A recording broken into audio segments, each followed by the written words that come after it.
We left Upnor just before high tide.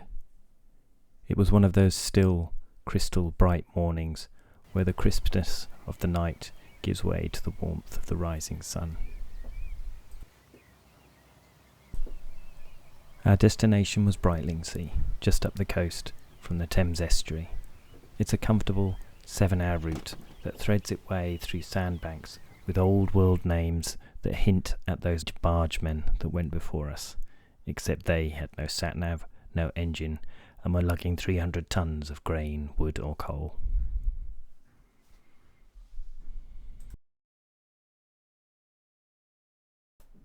The sun and the coffee warmed us.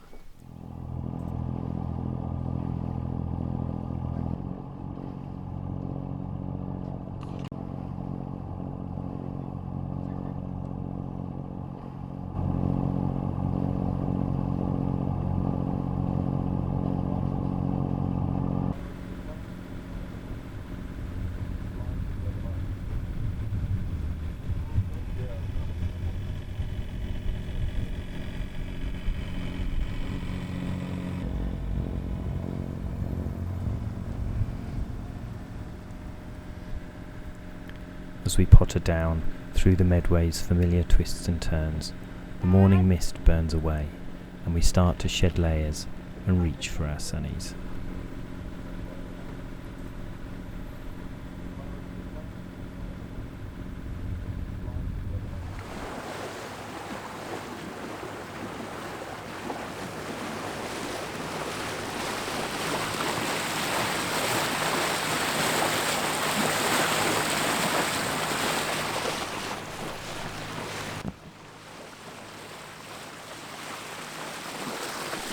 We nod a familiar hello to the explosives-filled wreck of the Montgomery, and then head out to sea, north across the Thames estuary.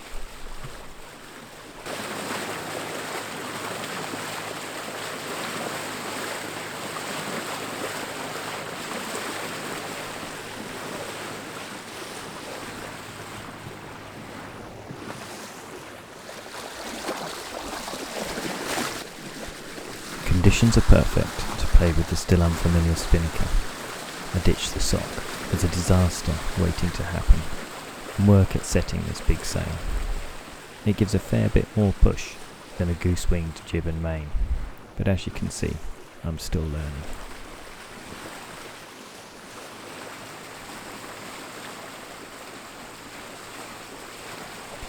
We needed to leave the Medway at just before high tide to have it with us as we headed north, approaching Brightlingsea 6 hours later at low tide.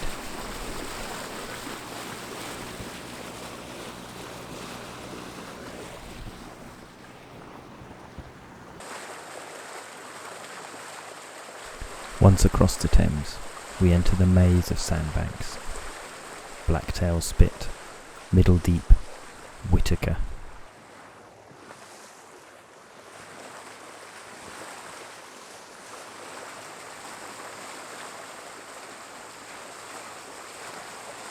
This is where we nip across the sandbanks to get to the river, but it's low tide and as shallow as 1 metre in places. I timed my arrival to be just after low tide. I could slip across the shallows on a rising tide and use the incoming tide to help me sweep up into the river. Past the Knoll Cardinal Buoy, Eagle, Bench Head, we sweep into the sheltering arms of the Colne River.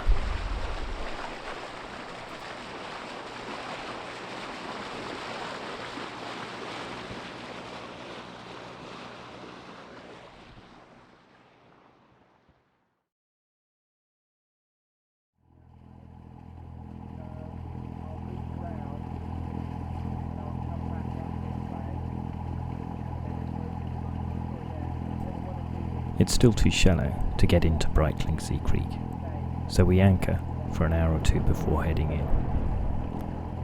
Brightlingsea is an ancient fishing port, and the restored workboats are very easy on the eye. The visitor pontoon has no electricity or water, and you can't walk ashore, but we love it. as old friends reminisced about past adventures and planned new ones, Brightlingsea shared one of its spectacular sunsets.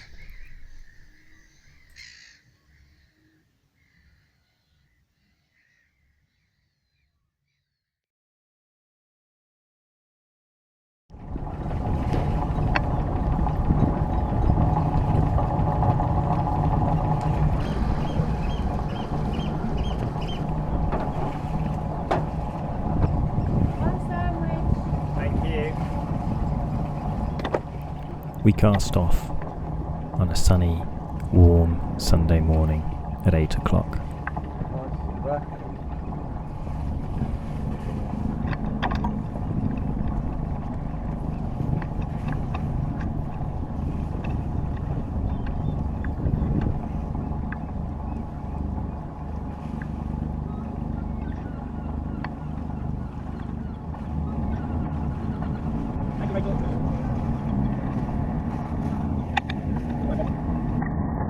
Low tide is at 11, so it's dropping, and we have to be careful getting out of the creek.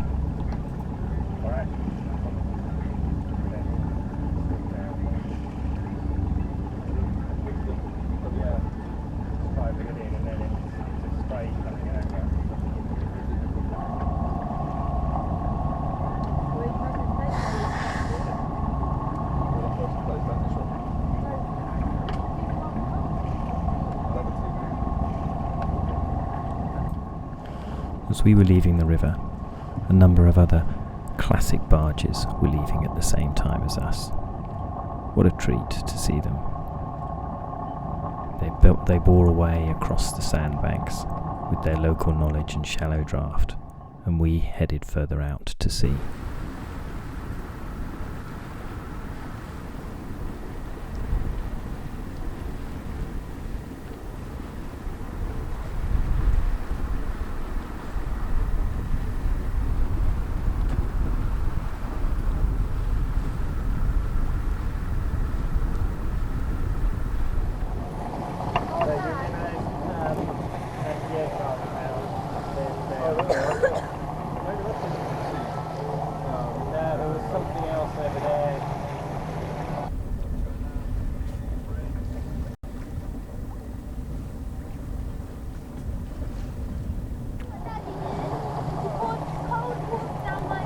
A longer trip to Holland is planned in the near future, so the crew are keen to learn how to use things like the AIS and just how all the idiosyncrasies of the boat work.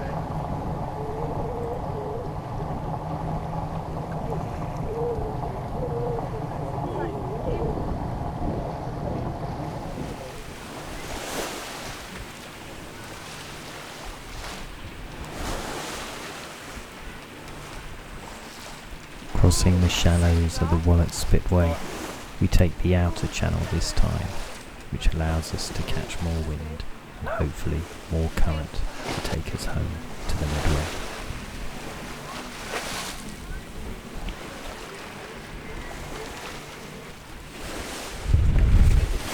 It doesn't take long for us all to get into the rhythm of boat life.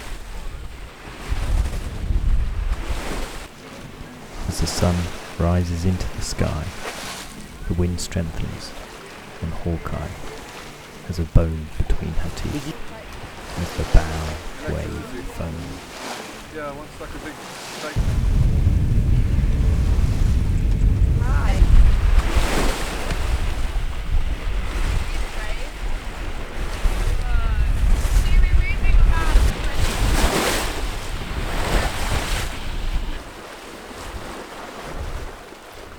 Boat time always seems very different from time ashore. Always something to do, but nothing to do. Travelling at a slow speed, but certainly getting there.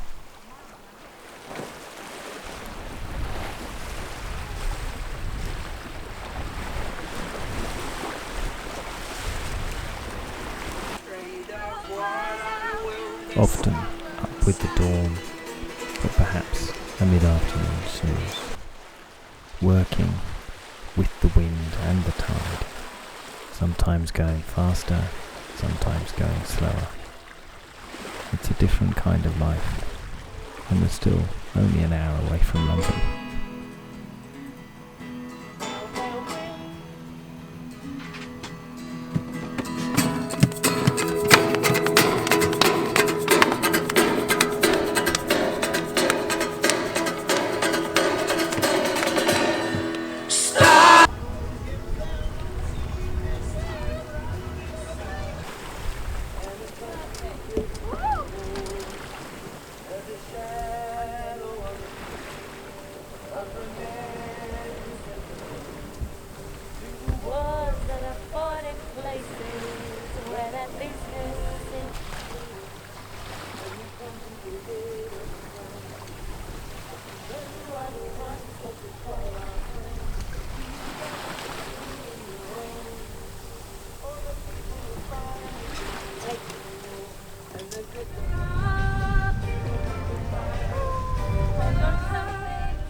It's been a long day, but we're nearly home.